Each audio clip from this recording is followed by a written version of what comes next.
Hi guys, welcome back to my channel. My name is Suranjali Seal, and like I always say, if you are somebody that loves literature and is all about literature, then this is the channel for you. In our video today, we're going to talk about a literary device which is used by writers. It is a very beautiful device, and through it, I think that our senses as human beings are rekindled, and we enjoy literature even more because of this literary device which is used in the works that we study. And I'm talking about none other than imagery. Imagery is heavily used in works of literature, and it is beautiful the way, if you know how to use imagery in the right way, then it can evoke senses and emotions in the readers, and that in itself adds to the charm of the works that you're studying. So today we're going to understand the concept of imagery. I mean, on the surface level, it seems very easy.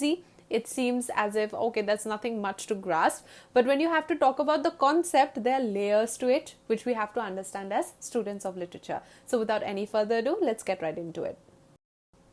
So let us begin by understanding the concept, and it is very interesting. Now, in literature, okay, when we read, we're reading about lives, we're reading about characters, we're reading about experiences, we're reading about feelings and emotions, right?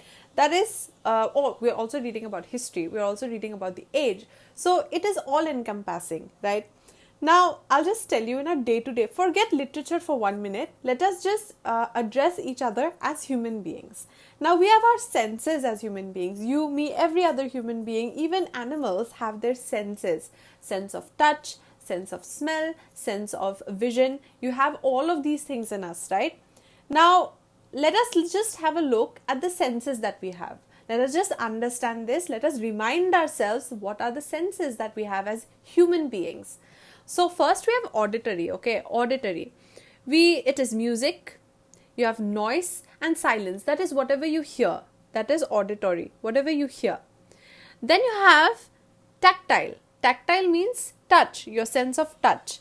So it describes what we touch or feel. So it is texture, movement, temperature, anything that we can touch and feel. That is our tactile sense, okay.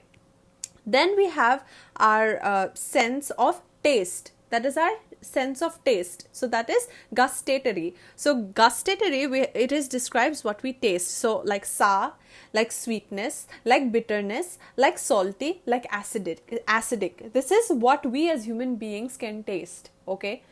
Then we have visual, whatever we can see, that is another sense. So you have colors, you have patterns, you have shapes, you have size, everything that our vision allows us to capture and comprehend, okay. This is vision. Then you have olfactory. Olfactory is your sense of smell, your nose. So you have whatever we can smell, nice fragrances and bad smells, everything that we can smell, that is olfactory. So how many are there? 5 senses, right? We have our eyes, we have our nose, we have our tongue, okay, and then we have our ear, and last but not the least, we have our sense of touch. So this is our senses, okay. This is what imagery appeals to. You understand, when we talk about imagery, these are the senses that it will appeal to. Your senses will be rekindled. Your senses are the ones that will be awakened. Your senses are the ones that are going to be touched when you read imagery. Now, of course, you must be thinking, how can that be? Like, taste, smell, vision, like how? What, in what sense? Now, let us just see this via examples one by one. After that, I'll go to the concrete definition. This is the concept. So, imagery can be of these many kinds. These are the types of imagery that we have. We have auditory imagery, we have tactile imagery, we have gustatory imagery, olfactory imagery, and visual imagery based on the 5 senses of human beings, okay. And all of this is represented in literature. So you have auditory. Let's see music, noise, and silence. Let's look at the first examples. The leaf rustled in the wind, okay. The leaves rustled in the wind. What is being evoked? The sound of the leaves. I told you, your senses will be touched when a reader reads, and these kind of imageries are used. One or the other senses in your mind will be touched. You know the feeling. You know, as a reader, you know what it is like. When you say the leaves rustled in the wind, you can hear that crunch of the leaves outside. Like, it's something which you have experienced, and it reminds you, you know how to feel like, what it feels like, no, you know. So when it comes to auditory, these are the things. The leaves rustled in the wind. We all know the sound of leaves when it's crushed or when it rustles in the wind, right? Then all was still.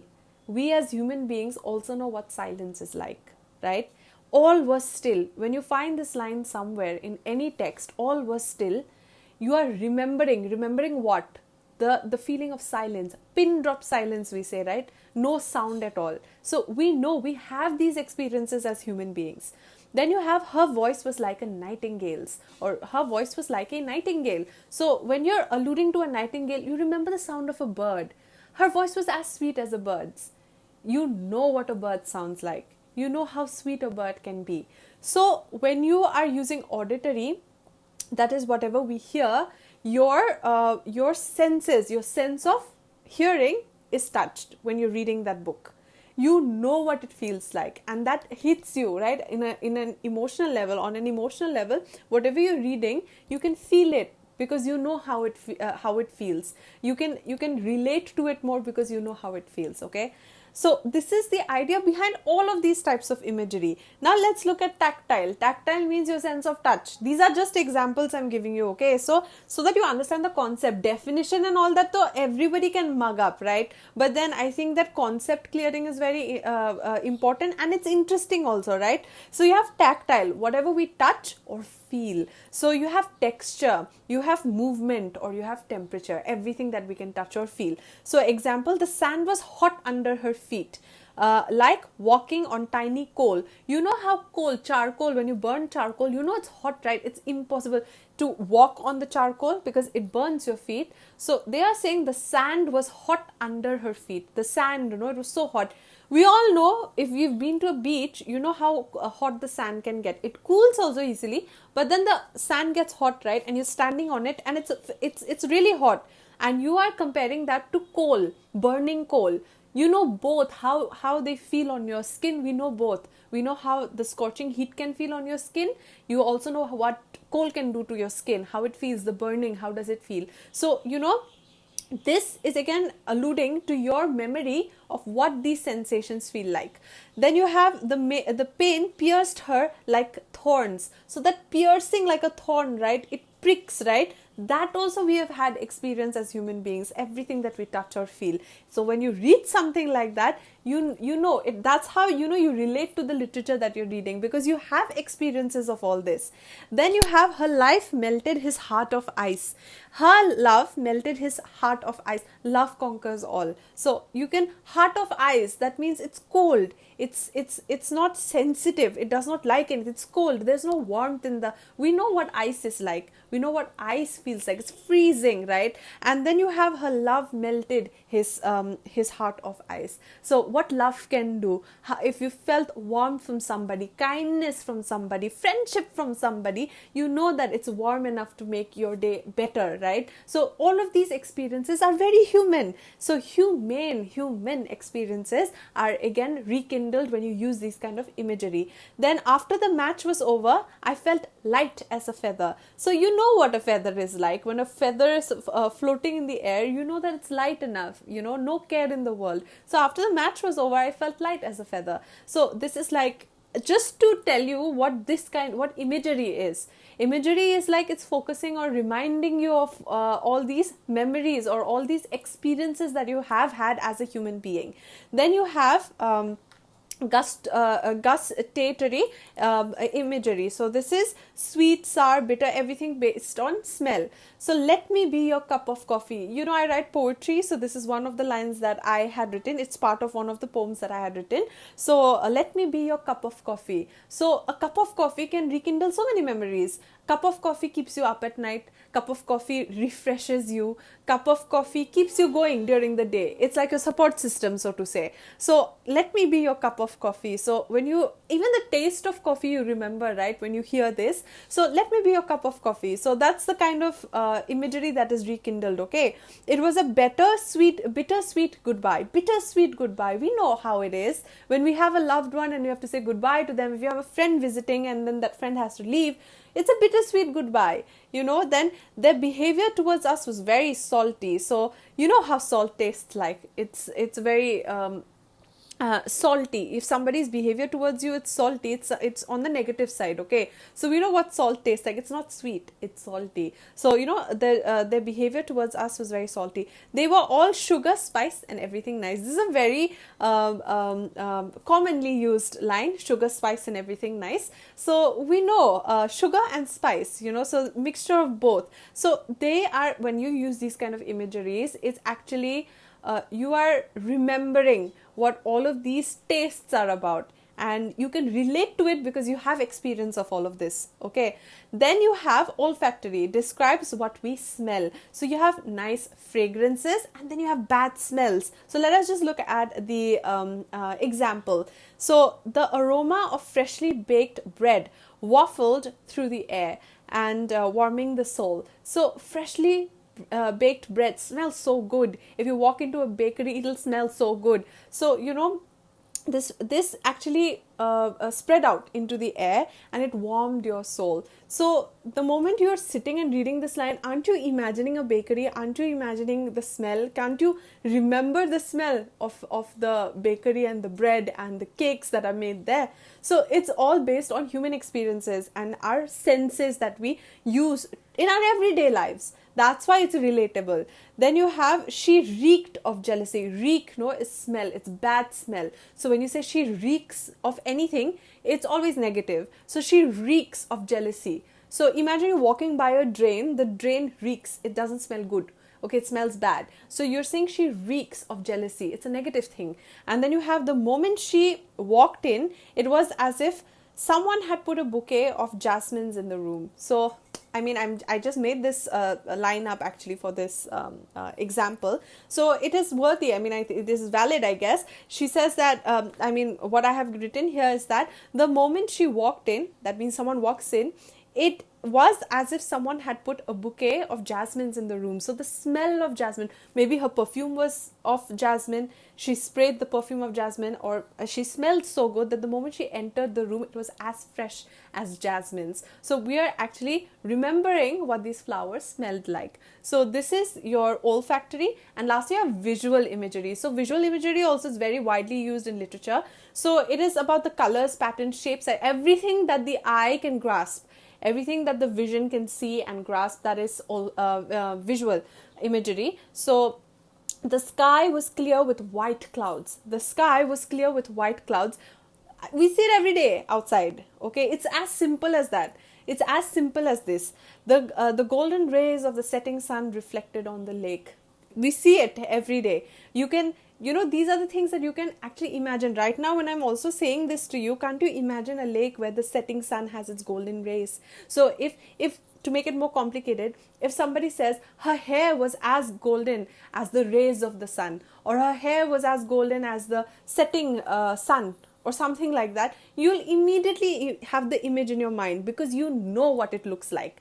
Then you have, her smile lights up the room like a bright sunny day. So a bright sunny day, clear sky, blue sky, pretty flowers and meadows, all smiling in the glory, right? That's how bright her smile is. So this is visual imagery. I think that this is the concept that you have to grasp, and I think not many people actually talk about imagery this way, but I think that the concept needs clearing. This is very interesting and very, very easy now.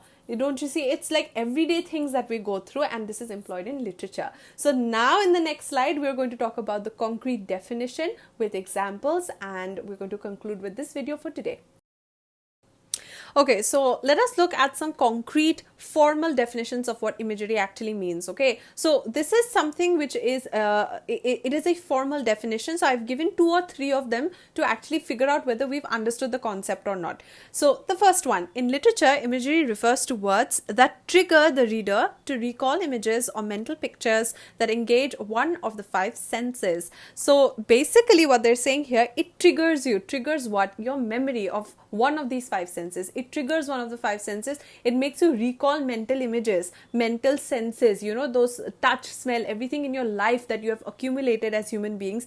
Through those experiences, it helps you recall them. So it's either sight, sound, taste, smell, and touch.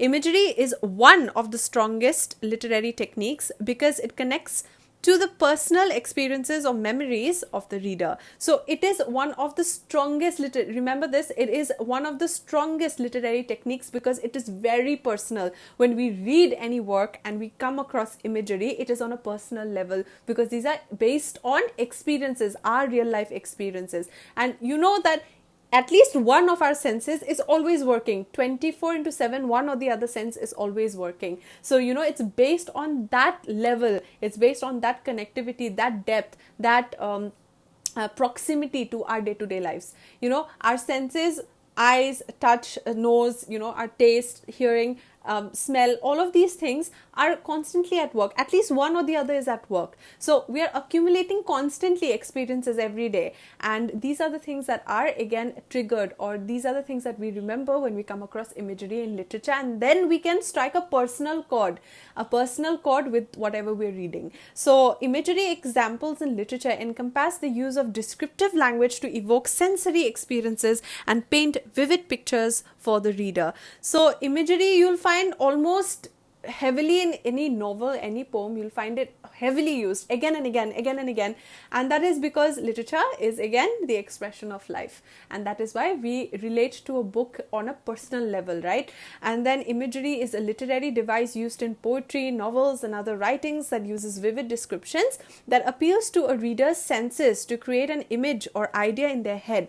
So when I talk about sunsets, you can imagine it. When I say that, oh my god, that tastes so bitter, you can feel it because you've tasted bitter things, right? Then if I say that okay, you know, the car, it's honking so loud, the use of the word honking, you can actually hear it, you can imagine it because you've heard it before. So touch, if you say, okay, when I was going to boil the kettle, the heat almost like burnt my finger. So you know what that sense is, that stimulus or stimuli that you get, you have experienced it, and that's why it is very, very personal. So through language, imagery does not only paint a picture but aims to portray the sensational and emotional experience within the text. So why does a writer use imagery? Why do we readers relate to imagery and enjoy books? It's because it is personal, it is an expression of life, it is our day-to-day happenings that are reminded. We are remembering all of these things. And you know, even in the fantasy world, Harry Potter, Hobbit, anything, when you read in the fantasy world also, you'll see it's the day-to-day life experience and senses that are evoked again. You know, it seems extraordinary, but we can imagine it. Why can we imagine it? Because we've seen those things in life, we've been through those things in life. We can imagine because they're closely related. So this is what imagery is all about. Imagery can improve a reader's experience of the text by immersing them more deeply by appealing to their senses. Imagery in writing can aim at a reader's sense of taste, smell, touch, hearing, or sight through vivid descriptions. Now, this is the tricky part. This last part, I've added it here because sometimes you might get confused. Imagery can be created using other literary devices. So if you have followed my literary device video and literary terms, figure of speech, these videos if you have seen, I told you simile is what? Like and as. Any sentence, anything that you use, any comparison between two things using like and as. Metaphor is more direct, okay? So if you see the previous slide, which I had said, all the examples I had given in the previous slide, did you see in the first one I had said, the leaves rustled in the wind. The leaves rustled in the wind. The bee was buzzing. This is what? This is onomatopoeia. Onomatopoeia, this is appealing to the send of sounds, right? Similar sounding things. Bee is buzzing. Leaves are rustling. You know? So you're using onomatopoeia, but it is imagery because you can relate to it. Images are evoked in your head. Then you have simile and metaphor. Okay, simile uses like and as. Then you have metaphor, which is more direct. So remember in the previous video, again, in the example, I said that the sky, the golden rays or her smile was as bright as a sunny day. Her smile was as bright as a sunny day. It's a simile. You're using simile over here, but it is also imagery because you can imagine it. Then you have her smile is a sunny day. It's a metaphor. But it is also imagery. Why? Because you can imagine a bright sunny day and you can relate to it. Okay. Then you have, you know, what I'm trying to tell here, imagery is not isolated. It is in relation to these other literary devices. So you have to remember this. Imagery can be created using other literary devices like similes, metaphors, or onomatopoeia. It can be created using other devices also. So don't get confused. Of course, simile, metaphor, onomatopoeia are different things. You can identify them. They have strict definitions. I've discussed them. But also remember that they are used to create imagery. They are used to create imagery because as long as you're imagining things, as long as you're remembering things in your head, it's imagery. So after the match, these are some examples. These are examples of imagery used with other literary devices. Okay, these are examples. So you have, after the match was over, I felt light as a feather. So, you know, this is simile again. Let me be your cup of coffee. Let me be your cup, directly. Not like let me be like your cup of coffee. Let me be your cup of coffee. Metaphor. The leaves rustled in the wind. The bee was buzzing. This is what? Onomatopoeia. So you see, this is what imagery is all about. Very interesting. It's fun when you know these literary devices and techniques. When you read books, no, you can actually pinpoint and pick them out, and you can identify them in the works itself. That is also very fun to do. It's a fun exercise to do. So you have a lot of things to also tab down and fill up in your in the books and the works that you're reading. So that is it for today, guys. I hope that this concept has been clear for you, and if my videos in this channel have been of use and of help to you in general, I really hope that they have been. Please do like the video, share the video, and subscribe to my channel for similar content. And till we meet again, I really hope that you stay healthy and happy. See you in the next one, guys.